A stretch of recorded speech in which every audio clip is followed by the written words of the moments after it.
witnessed that there have been some rounds of talks already at various levels with the employees of the Power Development Department who have gone on an indefinite strike.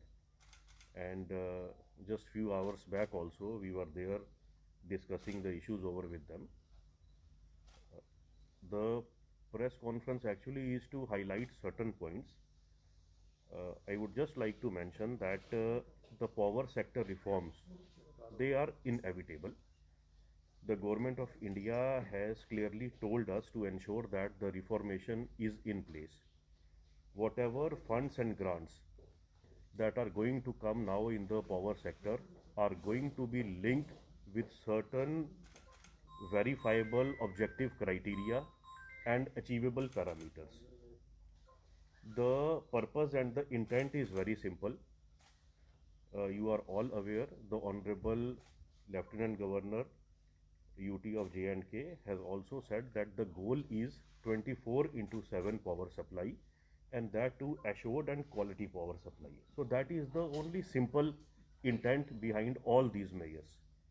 You have yourself witnessed that today, in today's scenario, wherever there is power, there are discoms, distribution companies, there are corporations, like we have the Power Distribution Corporation and the Power Transmission Corporation in Jammu as well as Kashmir province. We are supposed to move ahead towards a more accountable system, and we are not supposed to go back into ages. I assure you that the government is working with all the commitment and sincerity to protect public interests. Whatever actions have been taken till now or shall be taken would be to safeguard public safety, public health, and public order. That is our prime intention. Meanwhile, if you have gone through some of the demands that have been raised by the union, they have mentioned that because of the unbundling, there have been certain disadvantages to them. I would like to bring forth the point that already it has been clarified, codified, and the government order issued in writing once this unbundling was done around 2 years back, that none of the service condition, the pay structure, the salary, the pensionary benefits, none of it would be altered to the disadvantage of any of the employees of the Power Development Department. For last 24 months, everyone is regularly getting the salaries and all the emoluments. There might have been certain delays somewhere down the line, and the MD of the corporations have clearly told that a mechanism can be evolved to ensure that there is a hassle-free and a streamlined, timely payment system. So I think that always can be worked out. There was certain demand of regularization. For that also, there is already a mechanism of a qualifying criteria in place, and mechanism is already there. Meanwhile, the issues pertaining to the joint venture that has been there, already the government has agreed that it has been put to hold. There can be a working group to work out the further modalities for the same. So if you have yourself gauged, the government has already acceded to all the demands, and as we said during the briefing also that was there few hours back with the union leaders, certain policy related issues and service related issues, they cannot be decided off the cuff and orders issued on the spot. It requires some kind of a joint working group and some time frame to adjudicate and decide upon such matters. So I think the stand of the government is quite clear. We are going to take steps to safeguard the public interest. Right now, what is the power scenario? I would like the MD JPDCL to brief you what kind of outages we are facing at present and what are the modalities in place. Thank you, sir.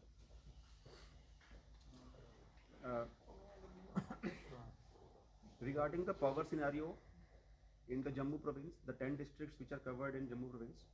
Excuse me, Hindi में बताइए। हाँ जी, जो Jammu province है जिसमें 10 जिले आते हैं, इसके अंदर हमारे पास जो ट्रांसमिशन लेवल पर 136 फीडर हैं 33 किलोवोल्ट कैपेसिटी के। ये जो 136 फीडर हैं, they are under the domain of Jammu Kashmir power transmission company limited.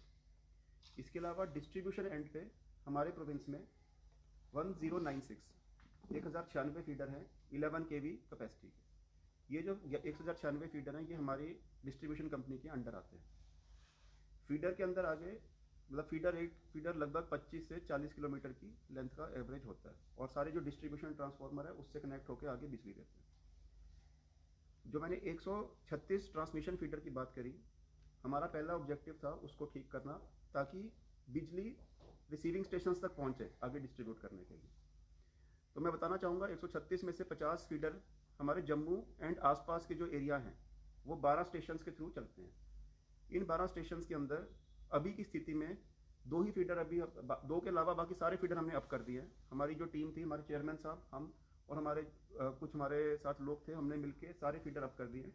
2 feeder ऐसे हैं जिसमें एक में टीम गई है, बर्न का फीडर जो है, और एक बिश्ना में है जो शहर को केटर करता है, वो अभी डाउन है। वो उम्मीद ये है कि कल 12 बजे तक वो भी बन जाएगा।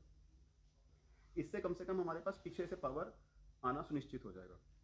इसके आगे जो डिस्ट्रीब्यूशन होता है, हमें अभी ये बिजली जो आई हमारे पास, इसको हमने आगे डिस्ट्रीब्यूट करना है, वो 1096 फीडर है। उसके अंदर हमने वो हमारे पास 366 स्टेशन हैं जहाँ से ये 1096 फीडर निकलते हैं। ये 10 जिलों में स्प्रेड आउट है। इसके अंदर हमने, हमारे चेयरमैन साहब भी यहाँ पे उपस्थित हैं, मिस्टर जगमोहन शर्मा, हमने यहाँ पे बैठ के स्ट्रेटजी बनाई है कि इसके अंदर हमने प्रायोरिटी 1, प्रायोरिटी 2 और प्रायोरिटी 3 के फीडर आइडेंटिफाई किए हैं। प्रायोरिटी 1 में जो हमें एकदम तुरंत ठीक करवाने हैं, ऐसे 50 हमारी लोकेशंस हैं। उसके बाद 35 और 35, इन 50 लोकेशंस में हमने टीम्स भेजी हैं, टेक्नीशियंस को हमने ट्रेन करके, इसमें हमने आर्मी से भी रिक्वेजिशन की है हेल्प, इसमें टीम्स भेजी है। और ये हमारी उम्मीद है कि भी कल शाम तक हम इसमें कुछ प्रोग्रेस दिखा पाएंगे। अगर आप ओवरऑल सिनेरियो की बात करते हैं तो इसके अंदर जहाँ पर हमारा लोड 1100 मेगावाट होना चाहिए पूरे प्रोविंस में, वो अभी 600 मेगावाट पे चल रहा है, लगभग 55% क्षमता पर चल रहा है। यानी कि हम ये मान सकते हैं कि लगभग 45% सिस्टम जो है अभी डाउन। हमारा प्रयास है कि पहले जो ट्रांसमिशन, जैसे मैंने बताया, ट्रांसमिशन को पहले हम सही करें। और मैं मतलब बताना चाहूँगा कि शहर में काफ़ी हद तक वो ठीक हो गया है।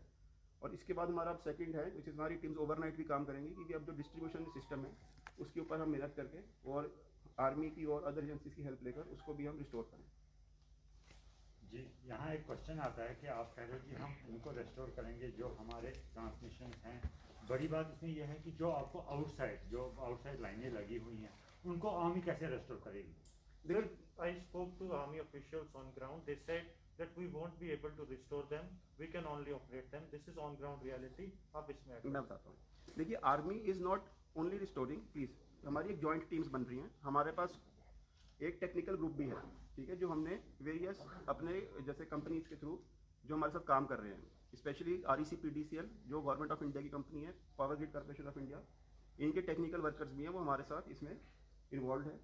उनको हमने मास्टर ट्रेनर्स भी बनाया है। वो हमारे जो आर्मी के टेक्निकल लोग हैं उनको ट्रेन भी करेंगी, और वो खुद भी जो है रिस्टोरेशन में हेल्प करेगी।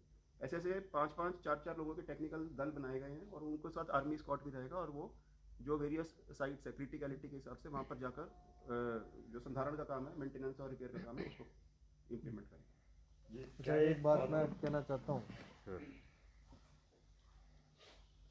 ये जो स्ट्राइकिंग एम्प्लॉयज़ है, इनके साथ 2-3 राउंड वार्ता हुई है, 2 बार MD साहब ने बातचीत की है, और आज शाम हमारी भी बातचीत हुई। आप में से कुछ लोग उस मौके पे मौजूद भी थे।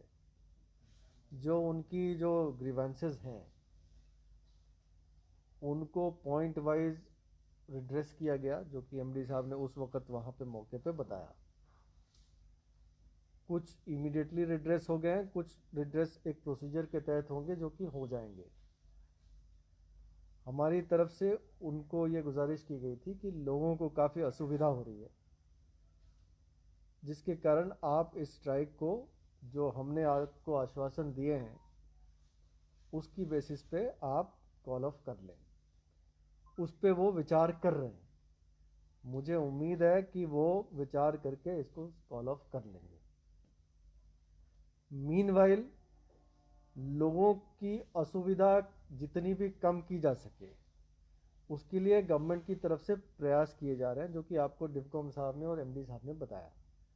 मुख्तलिफ एजेंसीज जो आउटसाइड जो पीडीडी के एम्प्लॉयज़ की एजेंसीज हैं उनसे या आर्मी से जो भी जितनी भी मदद हो सके, कोशिश ये है कि लोगों को कम से कम दिक्कत पेश आए जो स्ट्राइकिंग एम्प्लॉयज़ की वजह से जो हो रही है। वो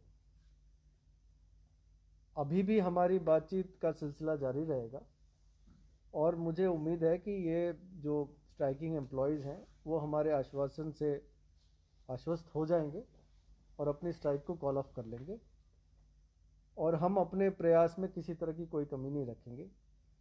अगर हमारी जो प्रयास जो चल रही है, लोगों को जो इलेक्ट्रिसिटी सप्लाई रिस्टोर करने की जो प्रयास है, उस पर हम जो भी मीन्स अप्लाई कर रहे हैं उसमें अगर कोई खलल डालता है या उसमें रुकावट पैदा करता है उसके खिलाफ सख्त कार्रवाई की जाएगी। उस पर कोई ये ना समझे कि वो उसको बख्शा जाएगा। और अगर वो पीसफुली अपनी बात रखना चाहते हैं उसमें हमें कोई परेशानी नहीं है, वो हमारे पास आए अपनी बात रखें। हमने ऑलरेडी उनको आश्वस्त कर दिया है और भी किसी तरह की क्लैरिफिकेशन की ज़रूरत हो हम हमेशा तैयार हैं। तो मेरे ख्याल से डिवकॉम सर, आपको नहीं लगता है कि एम्प्लॉयज की तरफ से पहले ये कहा गया था कि हम स्ट्राइक पे जाएंगे? ग्रेविटी को समझने में आप लोगों से चूक हुई है, क्योंकि आपकी जो बातचीत उनसे शुरू हुई है वो जब वो लोग प्रोटेस्ट पे जा चुके थे तब शुरू हुई है।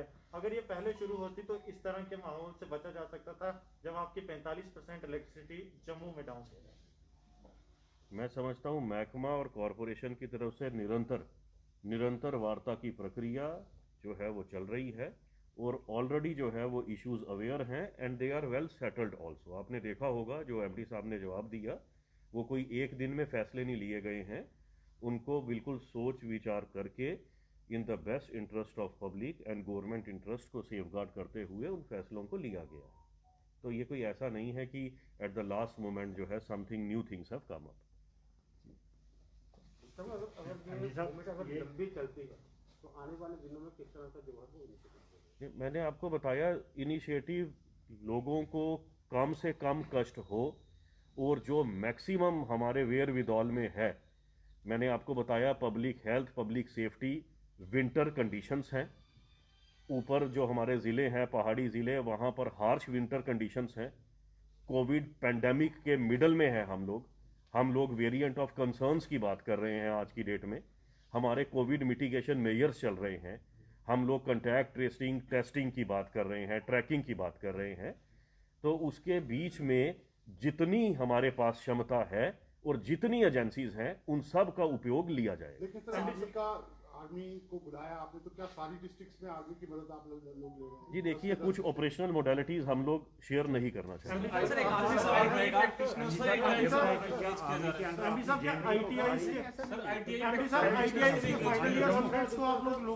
मेरे पास सर अगर बात करें तो लोगों का रुझान जो है वो एम्प्लॉयज की तरफ जो है वो ज़्यादा बढ़ता बढ़ता जाए।